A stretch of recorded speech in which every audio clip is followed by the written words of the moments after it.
Hello Snowflakes! Σήμερα θα σας δείξω πώς κάνουμε αφαίρεση υλικού με 3 διαφορετικούς τρόπους. Τα νύχια εδώ είναι 2 μηνών και επειδή το κορίτσι μας θα μπει χειρουργείο θα πρέπει να τα αφαιρέσουμε.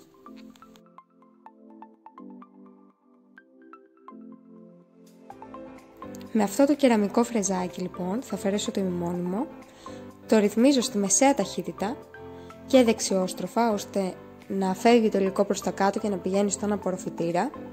Δεν ασκώ καθόλου πίεση και το ανασηκώνω τακτικά ώστε να μην προκαλώ θερμότητα και τριβή. Εφόσον έχω αφαιρέσει το ημιμόνιμο, θα συνεχίσω τώρα να αφαιρώ την ενίσχυση που έχω κάνει με το τζελ. Όπως βλέπετε αυτό το νύχι το είχαμε χτίσει λίγο, οπότε το χτιστό θα πρέπει να φύγει. Και συνεχίζω να αφαιρώ σιγά σιγά το υλικό μου. Προσέχω λίγο παραπάνω στα πλαϊνά ώστε να μην φάω το δέρμα.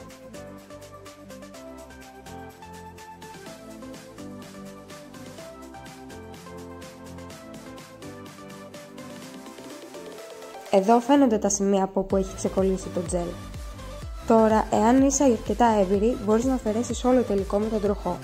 Εάν πάλι δεν νιώθεις τόσο άνετα, μπορείς να αφαιρέσεις το περισσότερο με τον τροχό και ό,τι έχει μείνει να το βγάλεις σιγά σιγά με μία λίμα.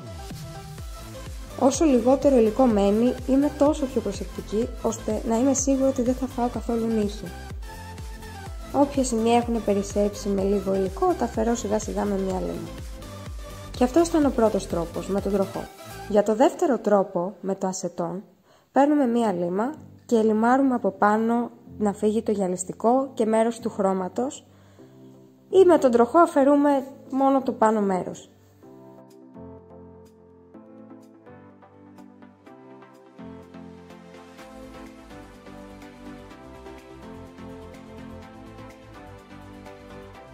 Τώρα θα πάρουμε ένα βαμβάκι, το αλουμινόχαρτο και ασετόν 100%. Θα εμποτίσουμε το βαμβάκι, θα το βάλουμε πάνω στο νύχι και θα το τυλίξουμε μέσα σε αλουμινόχαρτο. Και αυτό το αφήνουμε για 10 με 15 λεπτά περίπου.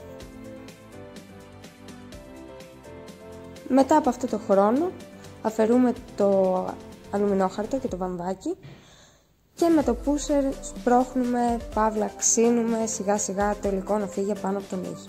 Αυτό θα έχει γίνει κάπως κολοειδές και σαν τσίχλα, αν μπορώ να το περιγράψω έτσι.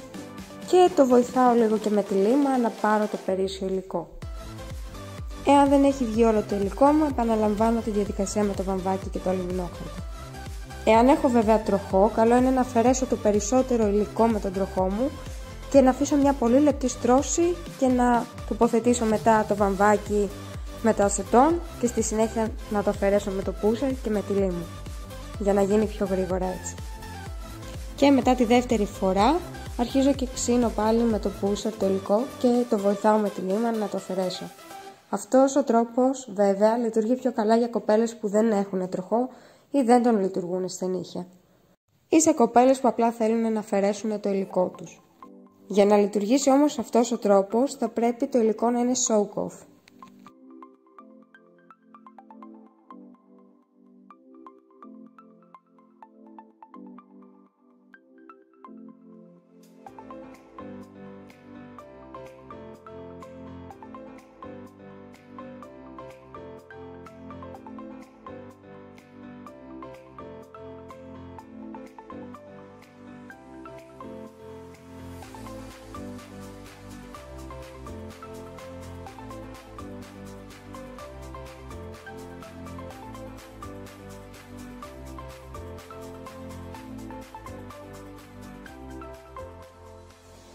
Και αυτό ήταν ο δεύτερος τρόπος. Με τον τρίτο τρόπο τώρα, με το Magic Remover, πάλι αφαιρώ την πάνω στρώση, το top coat, με τη λίμα ή με τον τροχό μου, ίσα ίσα.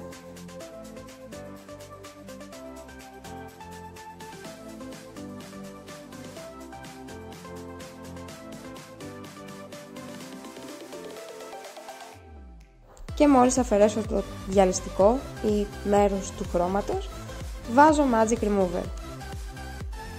Και περιμένω πάλι 5 με 10 λεπτάκια περίπου.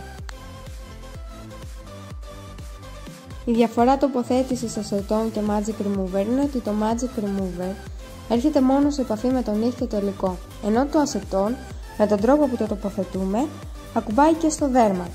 Και καλό είναι το δέρμα να μην έρχεται σε επαφή για τόσο χρονικό διάστημα με χημικά. Μόλις λοιπόν περάσει ο χρόνος με το Magic Remover, αρχίζουμε πάλι και εξύνουμε το υλικό και αυτό πάλι έχει γίνει κάπως τσιχλοειδές. Εάν έχει μείνει πολύ υλικό, όπως σε αυτή την περίπτωση που έχω κάνει ενίσχυση φυσικού, επαναλαμβάνω τη διαδικασία από την αρχή. Αλλά όπως είπα πριν και για το ασετόν, αν έχεις τροχό μπορείς να το αφαιρέσεις όλο και να αφήσεις ελάχιστο για να το αφαιρέσεις μετά με ασετόν ή Magic Remover. Αφαιρώ λοιπόν και το υπόλοιπο υλικό μου σιγά σιγά και ό,τι έχει περισσέψει πάλι το αφαιρώ με μία λίμα.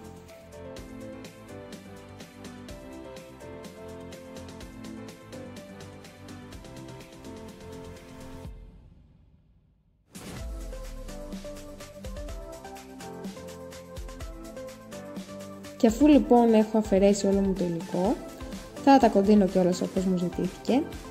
Τα νύχια τώρα θα είναι αρκετά μαλακά για την πρώτη μέρα, μπορεί και λιγότερο. Και αυτό συμβαίνει γιατί όσο καιρό εμείς έχουμε το υλικό από πάνω, το νύχι από κάτω παράγει λιπαρότητα και όσο αυτό μαζεύει λιπαρότητα, έρχεται και κάνει το νύχι πιο μαλακό, πιο ελαστικό και πιο εύκαμπτο. Όμως όπως είπα και πριν, είναι έτσι για τις πρώτες 24 ώρες, ίσως και λιγότερο. Σιγά σιγά και όσο έρχεται σε επαφή με το οξυγόνο, αρχίζει και σκληραίνει.